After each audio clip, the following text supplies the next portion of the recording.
Hello, everybody. I hope you've all enjoyed the lunch. I'm so glad you could all be here today. We have a really great topic, and I'm so excited about it. But first, I want to remind you, as I do every year, that it's Women's History Month, and that's important to most of us here today. And I was a history student in graduate school, and when I was a student, all we did was talk about great men like Churchill, maybe a little Lincoln, maybe a little FDR, and wars, great men and great wars, and that was the history that we studied at the time. So all things have changed since then, and just about when I graduated, women were beginning to say, well, what about us? And there was a group of activist women who not only studied women, not only wanted women in the history books, not only wanted women in the history classes, but they called it her story, just like men's is his story. And they would never talk about history.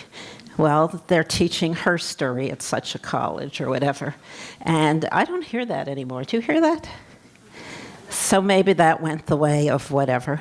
But it's nice that they brought it to everybody's attention. The other thing in my day in history was the beginnings of oral history, which I personally have very mixed feelings about because it depends on a person's memory. You might speak to two people who lived through a situation who have two very different recollections of it. So it's a good thing, and somehow it has to be adjusted for the facts historians know. And one of the best things I ever found when I was a history student was that history was not like people would come up to me and say, oh, you must be great at remembering dates or something. And so okay, that's what I did in third grade. But, but historians really have a dialogue with each other. So if you read one history book, you'll see somebody else a few years later will answer with their own theory about what actually happened, the parts that they accept and parts that they see differently. And that was always very, very rich. So I hope history isn't taken out of classrooms. I hope we can continue to teach history and speak about history. And, I think it's coming around again. More and more people are being interested in it. And many, many years I get up in March and I say something about it's Women's History Month, and I get blank stares. This year it's been in the papers more than any other year. And we're one of the few countries in the world, and possibly the only one, but certainly one of the few who celebrate women's history for a whole month. But everybody, even China, other countries, many countries celebrate Women's History Day, which is at the beginning of March. I think is it March 8th? Well, anyway, so, we're getting our Women's History Museum in Washington in the next couple of years, as soon as they finish raising money and building their building. And so that's a little side. But what I really want to do is introduce our speaker, Phyllis Stoller, who's a real expert. You have in your program, you have her bio, and so I'm not going to repeat that. But what I want to tell you about is how I know Phyllis. So Phyllis and I were introduced by a common friend a long time ago, and she's here too, Pat Ross. Raise your hand, Pat. And she introduced us. They both lived in London at the same time. And Pat said, you have to meet Phyllis. And it occurred to me that she would be an excellent speaker here because I would love to go on a lot of the trips. And I was telling people at another table that my husband would be very jealous of if I went without him. So that's been preventing me. But I'm really excited to have Phyllis here and to hear what she has to say. And I know you all have a lot of your own thoughts and questions, and we're looking forward to all those. So please welcome Phyllis Stoller.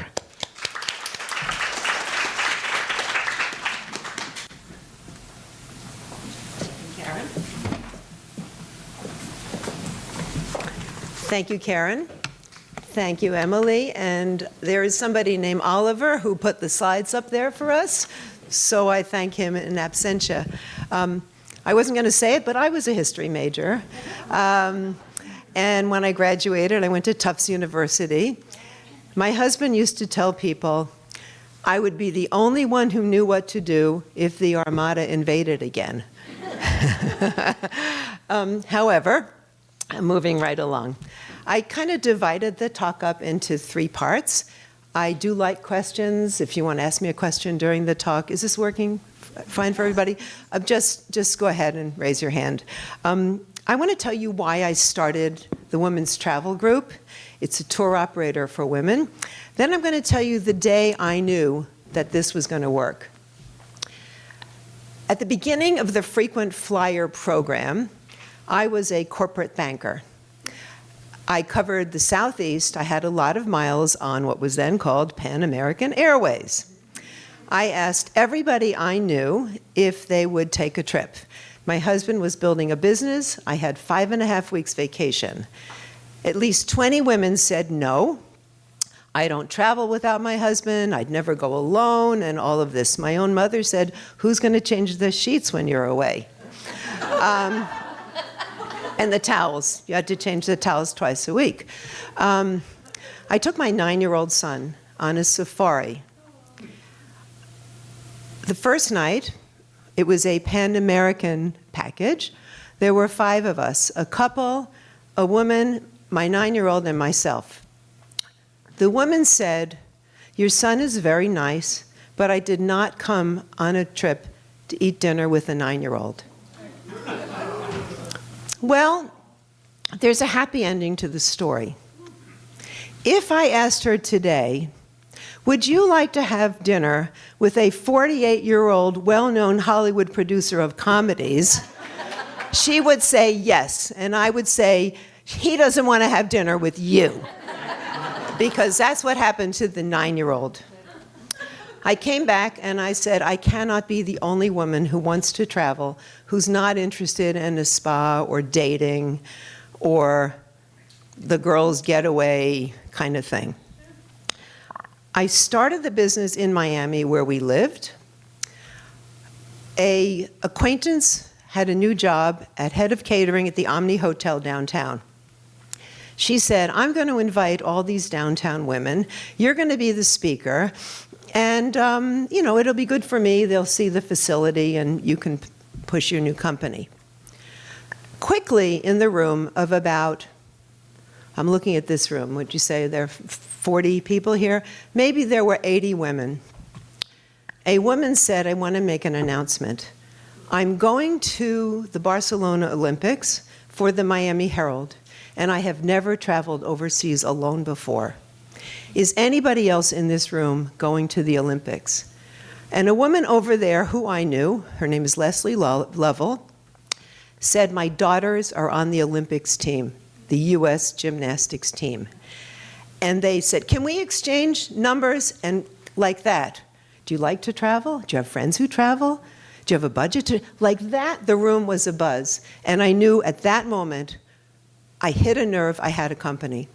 So it's been 32 years, and those are my 2 little anecdotes. I hope they resonate with you.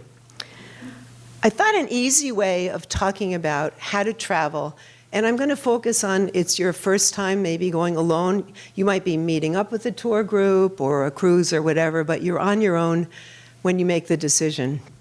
I did it chronologically. First, what do you think is the #1 question that women ask when they call my office? I'll take anybody's guess. Is it safe? Nope. The first question is, what do I pack? What kind of clothes do I wear? It's actually a reflection of, I'm going out of my world into a new world, and I want people to know who I am. So it's very much a psychological thing. Yes, safety is asked at another point. So you've packed, and I can separately tell you how to pack or not how to pack.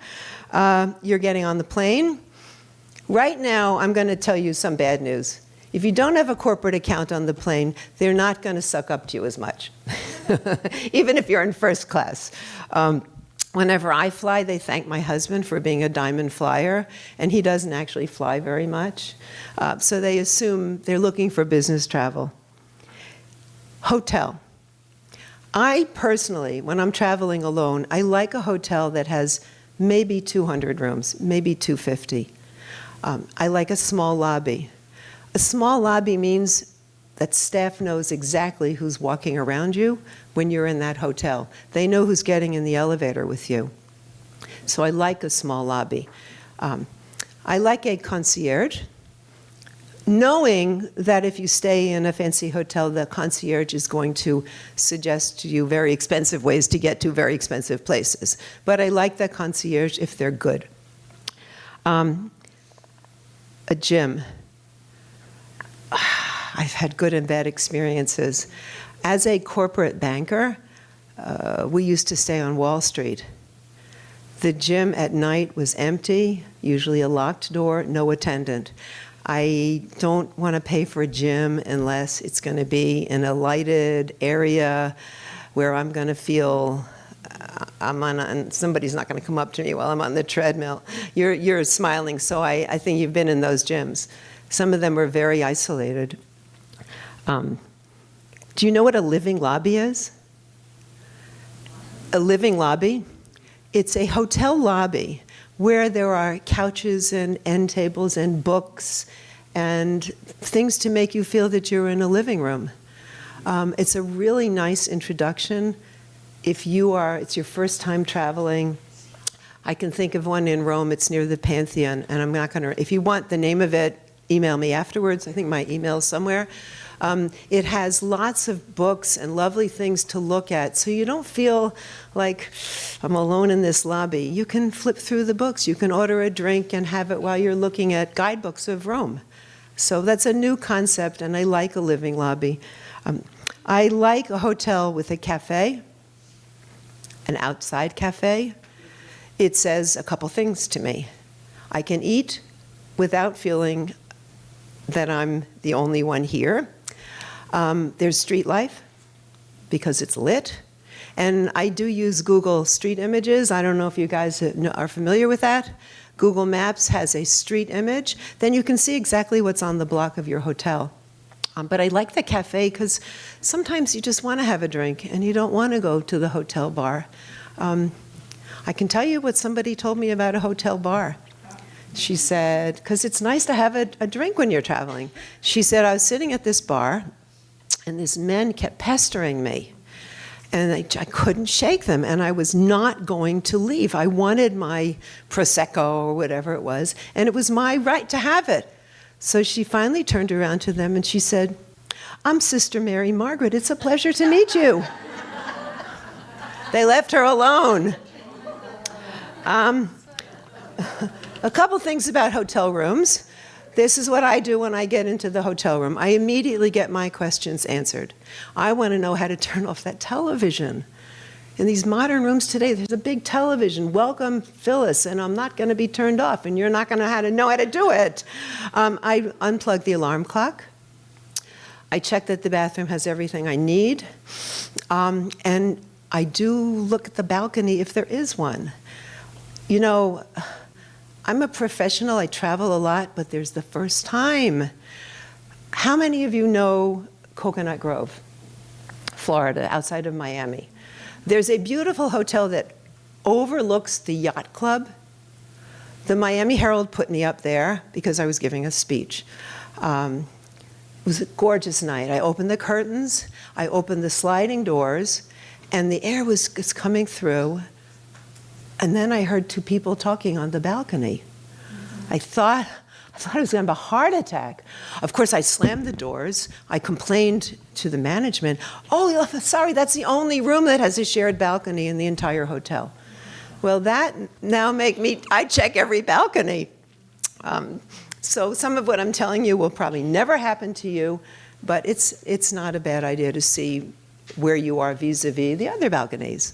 And anytime you don't feel safe, you have to go to the front desk, and you have to tell them why.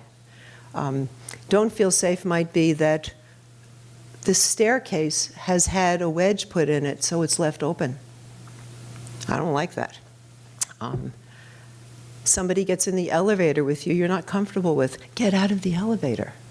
So you have to stand up for your rights. Separately, I can tell you how to complain. That's a whole other thing.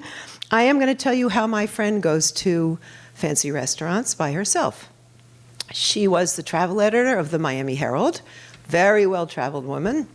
She goes to the concierge. She says, would you call this restaurant? I have a reservation.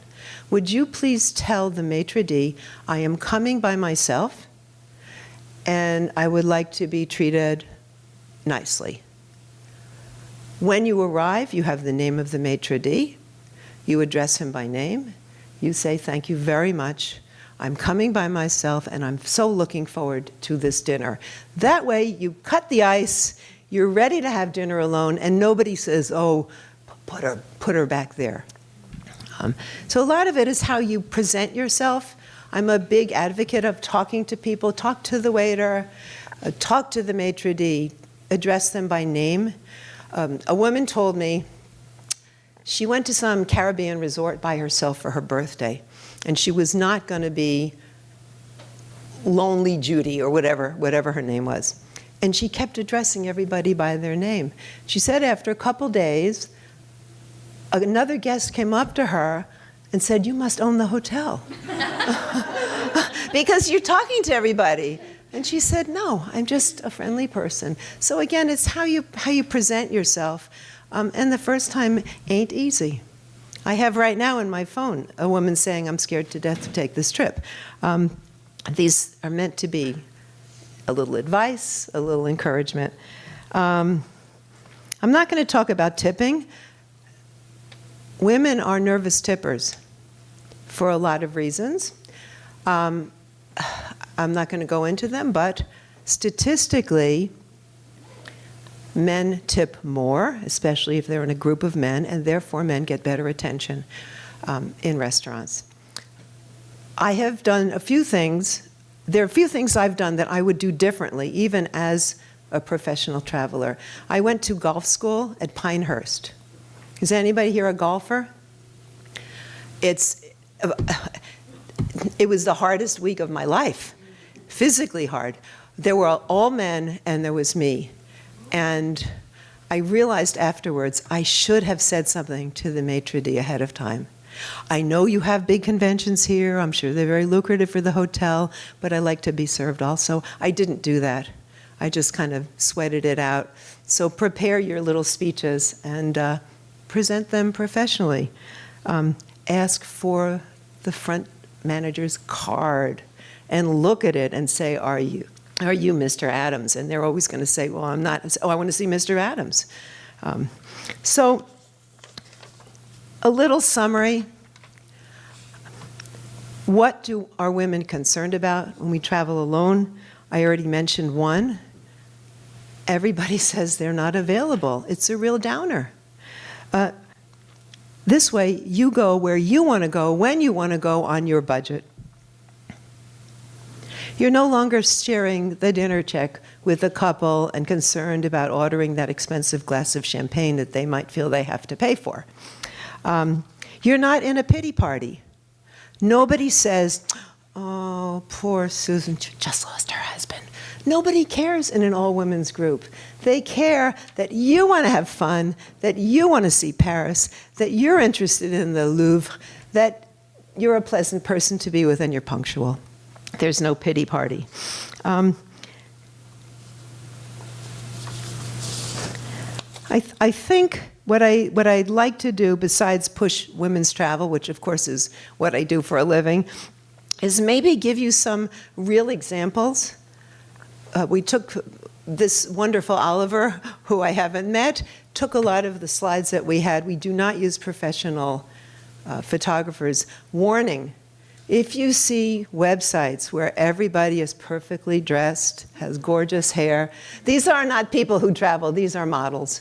So if you want to see real people, these are going to be real people. A little messy hair, a little disheveled clothes, a little tired from jet lag, but that's just an FYI. So if you want, we can throw some of these up here, and I can pretty much see them from here. I think I have the clicker. Is this it? It is. So am I doing that arrow? Okay. So that's so you know who we are. 32 years old. Second company, the first one was bought by a big tour company. This is my second company. And it's 14 years old.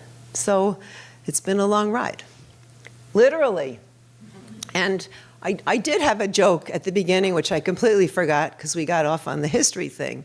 I was going to say, Karen, you do a first-class job. We're somewhere between first class and comfort here. Your chairs don't recline, but you got a meal. Okay, so, this is a group of women on a Christmas trip. Holiday trips can be very difficult, too many memories. Flying overseas, you probably have less air traffic than you expect. They're in the Jeu de Paume, and that's the Monet water lilies behind them. I say something about holiday trips. If it's your first trip away for Thanksgiving or for Christmas or for any holiday you celebrate, try to go to a place that does not have memories for you. Find a new memory. Start new memories. Don't wallow in the old ones as much as you can. This is a little off topic, but the biggest, most read blog I ever wrote was called Widows and Wanderlust. And at the end of it, I said, put a picture of your husband on the end table of your hotel and say to him, I did it, honey. I'm on a trip by myself. Aren't you proud of me? So anyway, so they're in Paris. Let me see what we are. So I say Europe with a group of women is not the same Europe. Number one, you can have cookies for dinner. You don't have to have 3 big meals a day. And this group is lower left. They're in Greece in November having lunch. A little FYI, because of climate change, peak season, shoulder season, low season have completely changed. People are now going to Europe in October, November, early December because of climate change. So the prices haven't adjusted yet, but you want to keep your eyes open for that. Upper left, they're at Blenheim Palace outside of London. Upper right in Milan last summer when it was 106. You know, we ducked from air conditioning to air conditioning. We ate and drank as much as we would anyway, and we just dressed the part. Lower right is Christmas markets in Tuscany. The center trip is a cooking trip, and the woman in the very center is my cousin. She holding the ravioli. She is a scientist from Washington, and her husband Steve had passed away, and she felt the first solo trip should be one where you're doing something physically. And cooking is fun and takes your mind off other things, and there's a lot of wine that goes down. So that's a different way to see Europe. I hear all the time, I've never treated myself to a trip. I've never treated myself to things. Everybody in this room has worked and lived a life where you have earned to treat yourself. This is a group in Mexico. Pat's been to this resort with my group. You don't have to be a spandex doll to go to a fitness resort anymore. You can go in your son's college sweatshirt that has a hole in the right elbow. Okay, so here we are. This is interactive. I'm a great believer in interactive trips. It could be cooking. It could be henna painting. It could be a speaker. We have speakers who are very provocative. They are not ambassadors. These are people, we had a lady in Baku, that's in Azerbaijan, who talked about her divorce. I mean, the whole group was giving her advice. I hired a woman in Palermo, Sicily.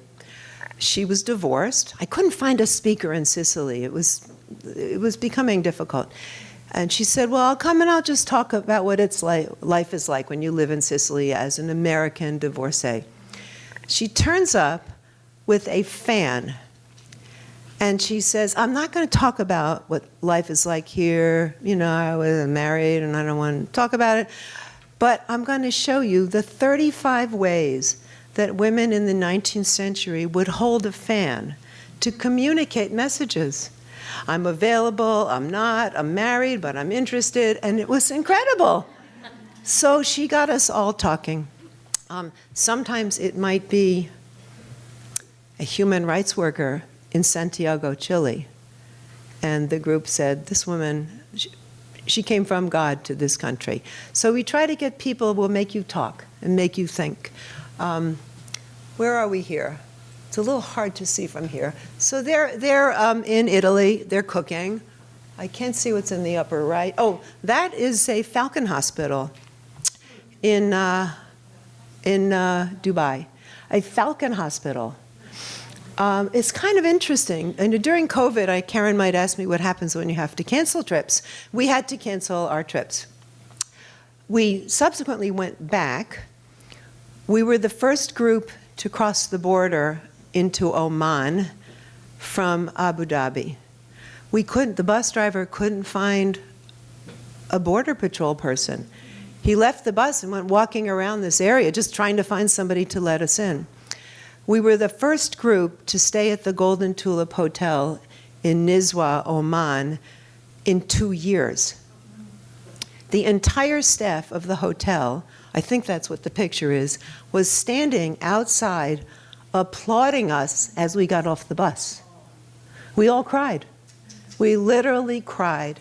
They gave us a party. I think that's what's over there. I can't see. They gave us all gifts. They came around, shook our hands. Thank you for coming. We were the first group they had in 2 years. So it was pretty incredible. Places that men don't want to go to. Sorry, I know there are a couple men here. Generally, these are poorer, exotic food, exotic locations. Here we have a group in India. One woman celebrated her 80th birthday in Delhi. This bottom, what do you think they're standing on? Ice. It's salt. We're in Argentina, in the mountains, and that was all salt. In fact, the bathroom was made out of salt, which is a little weird. Upper left, we're in Ethiopia. We've done a few trips. Some of these places, by the way, I mentioned to Karen, you can't go to right now. Ethiopia is opening up. Everybody says carpe diem, but you know, in our generation, you probably won't get to Kashmir.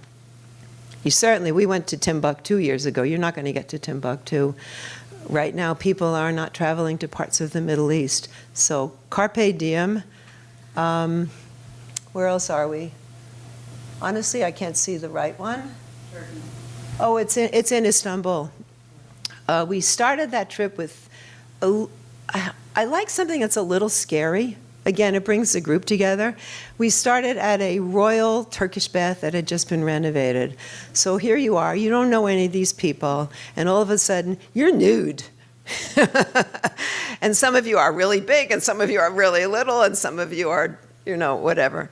And we all got soaped and cleansed, and we all did it together, and we all became friends the first day. So there you go.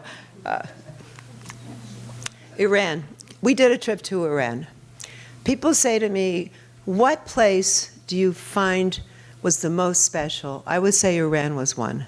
It was during Obama.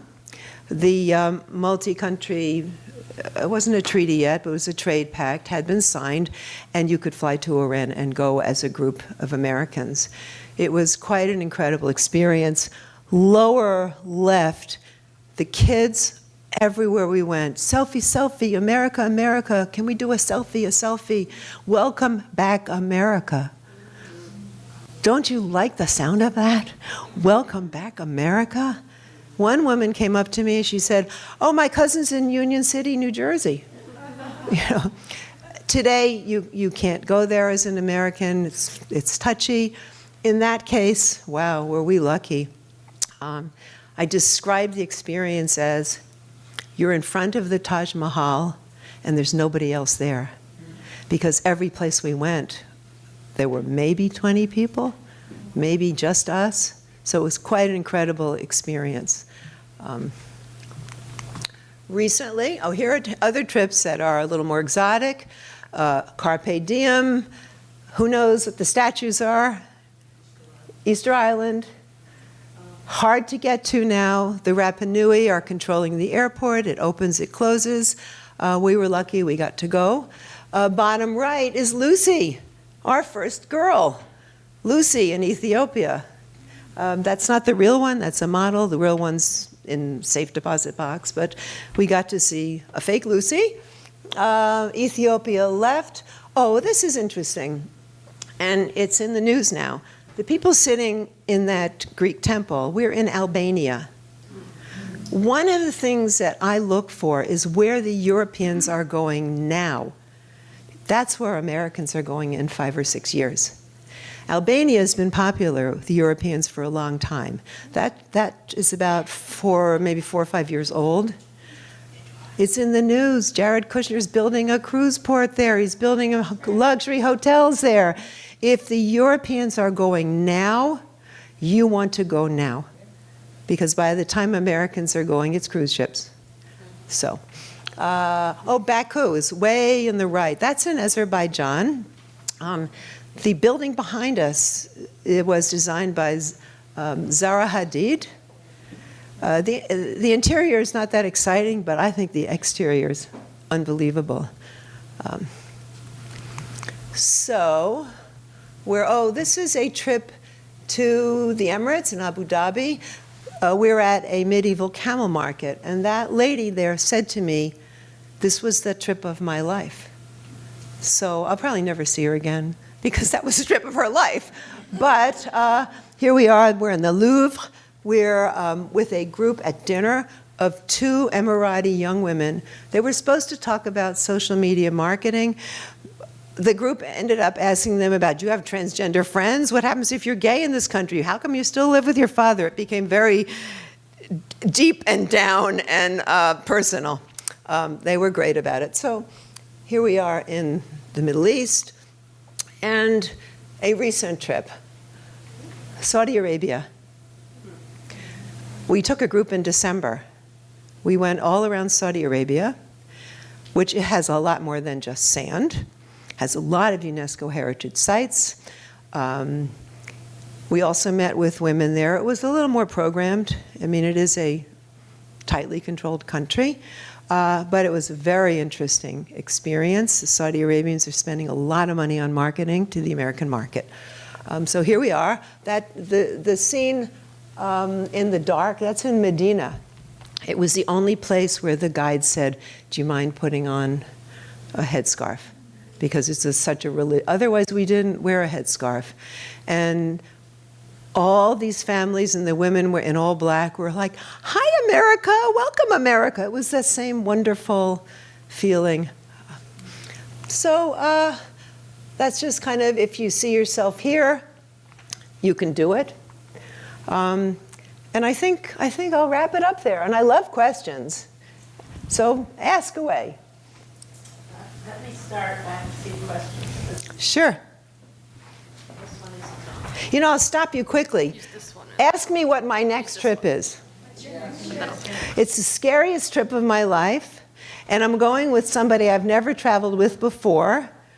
It's a trip to Europe with my 16-year-old granddaughter. We did that last summer. We took our 16-year-old granddaughter. I need to talk to you. I need advice. Fabulous. It was fabulous. Well, we're going just the 2 of us. So anyway. Phyllis, Yeah. have you ever done demographics? Like, who are your travelers? Are they Yeah. a certain age? Are they a certain Yeah. marital status? Yeah. What can you tell us Yeah. about them? And my travelers are similar to those in a couple other companies. 45 plus. The quicker, shorter trips are younger. The longer trips are older for both budgetary and time off reasons. I would say today, used to be 30% married. Today, I'd say 50%, or with a partner, not necessarily married, but with a partner. Not all wealthy in our terms. There are a lot of women who save up for the one special trip a year or every other year. Good example, we had a woman on a trip. Remember, I don't go on all the trips, so I can only relay anecdotes when I was there. She had the face of Appalachia. You knew she was from Appalachia. Well, her story was she left Appalachia with some guy, ended up in Vermont, went to college, went to grad school, and was working for the city of Annapolis. So we get all kinds from 2 Clinton cabinet members to I've saved up for 3 years because I always wanted to go to Paris. So it's the similarity is I want to travel. I'm interested in learning. I want the experience, and I won't whine more than once. That's my friend's questionnaire for will you travel with a friend? She says, everybody gets to whine once, nobody gets to whine twice. So, Are there ever men on your trips or never? Is it a final, like, no, you can't come because you're a man? Or well, I always say, let me see your legs. But we have had men on onesie-twosies. When we went to Timbuktu, I wanted a couple of men. This is extremely remote. You can't go there anymore. Do you know where it is? It's in Mali. It's where the Niger River is at its highest. So if you make it across the Sahara to the Niger, you have survived. We had a couple men on that trip. It was very, very remote. And I'm just thinking, we had a couple men in Namibia. The head docent of the Miami Zoo helped me arrange the trip, and she wanted her partner to come. So rather than have this guy be alone, there were like 2 or 3 men. Otherwise, this is a women's travel group, and it stays a women's travel group. The dynamics are different, the conversation's different, the casualness is different. Nobody hogs the guide. Co-ed trips, sometimes the guide favors a couple because of the tipping. So it's a different dynamic. okay, thank you. I'll let somebody else have a chance. Yeah. I wondered what your ideas are about when you get sick on a trip. Uh-huh. And my husband and I never went on a tour. We stayed in great hotels, and I would check out things with the concierge. And I did get sick on one trip. I think it was San Sebastian, Spain. And that hotel had a great service with a medical connection to some doctors, and I got treated. But that was, by chance. And as we get older, not that we're doing a lot of traveling, but it's something that, I think a lot about. The risks of traveling as you're getting older and being away from your, Mount Sinai Hospital. Yeah, I get it. Et cetera, et cetera. I get it. I can speak about this both as a professional and from personal experience. First of all, please take out travel insurance. It's so expensive as you get older, but when you need it, you need it. Your first day or 2 away, walk a little slower. Most of the accidents that we've had in 32 years are women falling because they are dehydrated and exhausted. So just cool it the first couple days. If you're not feeling well, immediately call downstairs. Most hotels have a doctor. Most hotels have an English-speaking doctor. I can give you a personal experience. Pat knows all about it. We went after COVID, and after COVID, things were much different than they are now. My first big trip with my husband, who I drag around the world, my baby present, by the way, for that 48-year-old Hollywood guy, was to go to Kashmir. And he said, "What? That's not what people get for a baby present," but that's what we did. We got to the airport. He did not bring his COVID card. They would not let him on the plane. I said, "See you in Paris." Well, I told him 50 times, bring the card. We got to Paris. We had a lovely lunch. After lunch, he was talking to me. His leg broke. He was rushed to a hospital. Medical care in Europe is as good, if not better, than it is in this country. It's primarily socialized medicine. Now, in his case, because it was post-COVID, first of all, the firemen came like immediately, and they wear very cool, bright green outfits. It's Paris. They took him to 3 hospitals. It was during COVID. He finally got into one. He got a private room. The care was excellent. A little different from the United States. They said to me, when you're leaving, we're giving you 6 weeks of opioids because you probably won't have access to a pharmacy. I could have financed a trip with those. No, they're gone. They're gone. But the care was excellent. If you're traveling with a tour group, you're going on a Viking cruise, they know how to deal with these things. We have had the falls. We had the woman who fell, broke her nose, her whole face was black and blue. And towards the end of the trip, she was saying, I think I'll take the bandages off. We said, no, don't take them off. Don't take them off. And she told me when she got home, she saw her grandchildren, and they all looked at her and screamed and ran away. So yes, if you're a professional in this business, you know how to deal with these things. Hotels do have hotel doctors. Most speak English. If you have a particular situation and you have good travel insurance, you call the insurance company and say, what do I do? If you're very ill, the hotel's going to take you to an emergency room. And generally speaking, the care is terrific overseas. We haven't had a situation. Now, one thing I recommend, you take your insurance policy and phone number with you, and you put the phone number in your contacts now, and you take a list of any medicine in the generic.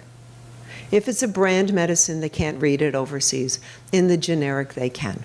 And the doctor can say, okay, she's taking this, and this, so they know better how to treat you. And that's really, really important. People don't do it. Does that answer your question? I mean, you can get into specifics. The end of the whole broken leg thing was, how can I say it nicely? The plane was late because to get him back, he couldn't walk. It was a 2-week thing. And everybody we were in first class, we were in the second row, and I'm saying to my husband, excuse me, everybody, I'm saying, you're not using the pee-pee jar, because I'm not emptying that pee-pee jar. Somehow, we're going to get you up into that bathroom. A French, what's it called? The head of the crew, the purser, this big, says to me, you and I are going to get him in that bathroom. And we did. They roped off the whole front of the plane because they wouldn't let him shut the door. And I didn't have to empty the pee-pee jar. But it was quite an experience, and you just get through it. He would kill me if he heard me say that, but that's okay. Those of us that travel a lot have been talking about single supplements. Yeah. I go with Backroads a lot and go alone all the time, but we're wondering if some of the tour groups have reduced them or gotten rid of them. But what do you see as the future? Because the demographics do show that there's many women who do want to travel solo. It's almost like a punishment. What it is real estate, right? People charge like we charge on some trips, on others we just eat it. You're taking up, what's in a hotel room, 1 versus 2. 2 people use the mini bar, buy the movie, buy breakfast, maybe use room service. 2 people tip the porter. It's the economics of real estate, unfortunately, and I don't see it changing. Some cruise lines have changed that now. Not exactly single supplement related, but there's a new thing called the amenity charge. It's theft. Do you know what this is? Book a hotel. You're going to see an amenity charge, or I just booked a hotel. It said an urban something charge. It's a way of charging you more, but having the basic hotel price higher up on Google pricing. Now, you can say something. I'm going to Newport in a couple weeks for my birthday, and there was a $50 amenity charge for one night. We're just coming in, having dinner, and leaving. And I said, I'm not paying it. I said it nicely. I said, look, this is a lesson in complaining. I'm so excited about being at your hotel. It just looks so, schmooze, schmooze, schmooze. But I'm not paying the amenity charge. They said, okay. They took it off. So you can ask. Biden is going after these unlisted charges.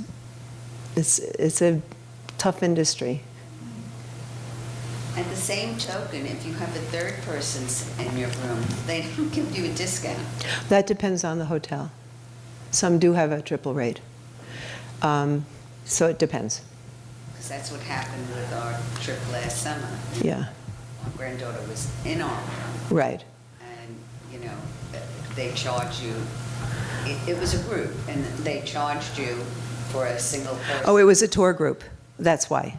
So you don't really know what the hotel charged. You only know what the tour group charged you. The only thing you can do there is wine, But they should. That's right. You wine twice, you're not coming back to that tour group. You wine once, that's it. Yeah. Or you call the hotel separately and you ask them, what's your triple rate? And then you go back to your tour company. They might say, I'm sorry, it's factored into our contract. Everybody uses the word, but we signed a contract. But you could do that if you want.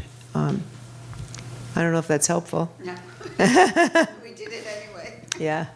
Booking hotels, I always see, at least on Booking.com, but even at the hotel, they'll have a double room because they don't have single room, and they have single occupancy. Right. That's correct. That are a lot lower. Many hotels. Oh, sometimes it can be lower in Europe. Yes, it can be. It might not be the same room. It might be a small room, but what do you care as a single? Yeah, and it depends on the hotel. Older hotels have different shaped rooms. Booking.com, I did not have good experiences with Booking.com. Right, I wouldn't use, whenever possible, book directly, because you have control. You have control of your reservation then. And you can always find either the phone number or the direct reservations number. How large are your tour groups? They vary. I'd say the average is 12 to 15. I don't like more than 15. At 15, you can walk into a restaurant and not destroy the atmosphere. You can check out quickly. You can check in an airline quickly. You get to talk to everybody once or twice. So I like 15. We've done much smaller. Much smaller, you better like the 4 other people. But it can happen. It can happen.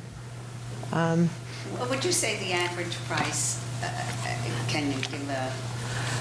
It's hard to say. There's 5 nights in Santa Fe, 2.5 weeks in Scotland and Ireland. It's hard to, all the prices are on the website. It's the Women's Travel Group. Every price, every hotel, every meal is listed.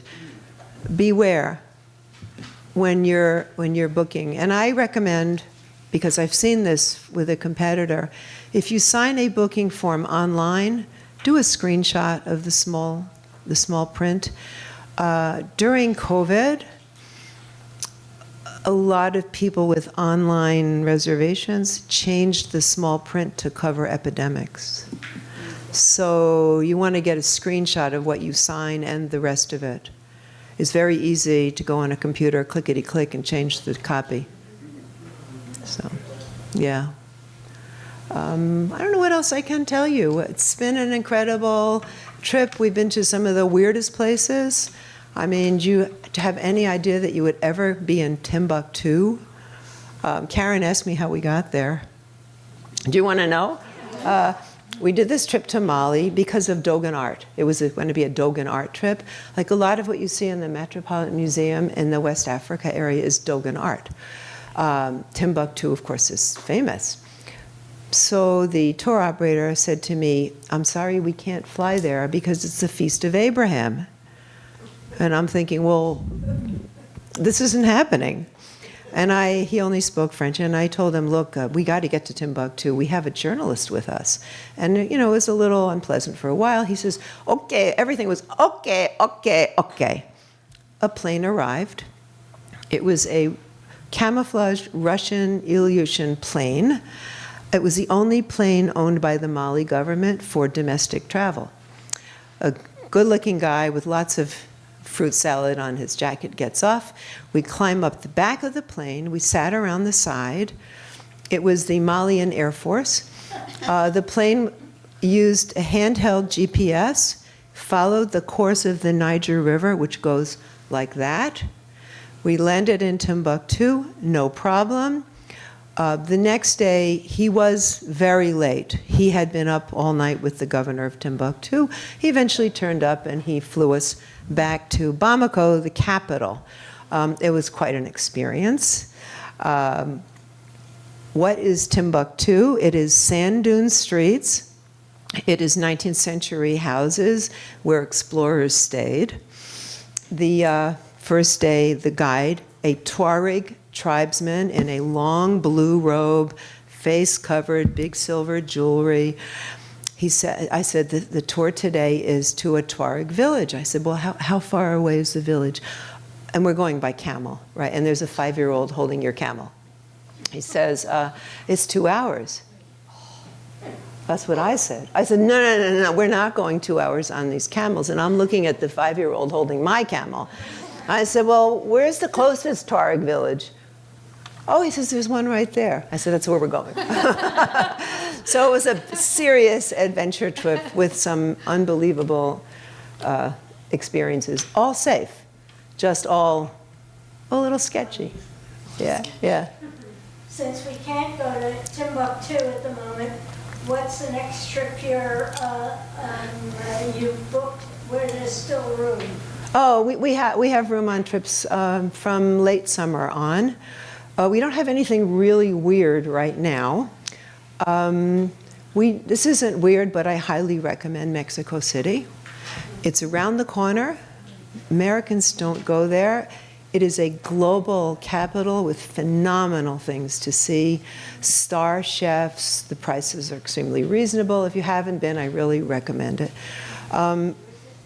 So there are lots of trips available. We choose based on weather, currency, safety, interest, and they're listed on the Women's Travel Group, or you can call me. For next year, we're growing a lot again. This year is called the year without, what do they call it? Travel revenge. Have you heard that term? Yeah. Travel revenge was last year, where everybody could travel again and couldn't wait to go and didn't care what they spent and had all these credits, so everything was full. This year is a much slower year, just so you know that. So what else can I tell you? Yeah. Wait, this lady hasn't said anything. What's the attraction with the Arctic and Antarctica? They seem to be, everybody is advertising trips to those two locations, the Arctic and Antarctica. Yeah, okay. Well, the Arctic is basically Norway, Right. It's sold as the Arctic. Norway, Finland. I don't know the Antarctic. I guess we have there are a certain group of travelers called country counters. Do you know that phrase? Yeah. I've been to 100 countries. People say to me, how many countries? I don't even know. I've been to 120 countries. The Antarctic is another country to count. It's not a country, but that might be it. It's not my expertise. Norway is very popular in part because of climate change. People think, oh, it's a place I can go where it won't be 110. It's considered very safe. It's away from all the scary places. And frankly, most people don't have a good sense of what a scary place is. People ask me, how do you know if it's safe? US State Department, Canadian Foreign Ministry, British, Australian, and New Zealand, look at them all. Because what we think is scary, the Australians don't. And what the British think is scary, we don't. So look at them all and get a better sense of the consensus. And then if you're still not sure, there are English language newspapers everywhere. look at the headlines. Read what the people who live in, where did you live in Brussels? What the people in Brussels are saying about street crime or protests and that kind of thing. Generally, I don't like to go during elections. In most countries, it can be difficult. So I don't know the Antarctic. Maybe people think it's not going to be there. Yeah, yeah, absolutely. So, Phyllis, I have a question. yeah, Regarding how some countries now are going to be asking for visas. Yeah. Or I keep seeing something about Right. the real ID. Every time I'm at the airport, Right. they're like, it's coming. Right. Can you advise when we should be aware of that or applying and yeah. things like that? I know it was pushed back. It's for the European Union. It was pushed back to, I think, 2025. I don't think they have the technology ready yet. It'll be, the European Union decided to have it's not a visa, it's paperwork, to further filter out dangerous people like all of us. And I think in 2025, if the technology's there, you will be applying for it, you'll print it out, and it's good for a certain number of years. If you have a US passport, you're not going to have a problem. I take that with a grain of salt because my passport, which I just renewed, and I loved it, it was full of wonderful memories. It had places like Iran in it. So for a while, I was stopped at TSA because of that. But it's going to be a paper. Like we just did a group to Cuba. It wasn't a visa. It was a pink, it's called a pink document, which the airline signs off on. A visa legally is a different thing. But an FYI, if you need a visa stamped in your passport, you're not only going to keep a picture in your phone of your picture page, you need to keep a picture of that visa page. Because if you lose your passport, you want to prove that you had a valid visa. And that can be India. Some countries, India now it's a paper, but some countries still stamp it in your passport. Not many anymore. You have to have that proof. Yeah. I'm just, as a friend of Phyllis's who's traveled, not, I mean, her travel was unbelievable. I interrupted my own thoughts. That's why we're friends. If there's a mishap, the anxiety you have or something goes really wrong, that's the story you're telling your friends for 10 years. That's correct. The bus Right. missed is something when Yugoslavia Right. was divided. We missed a bus, and I was leader of a group of students.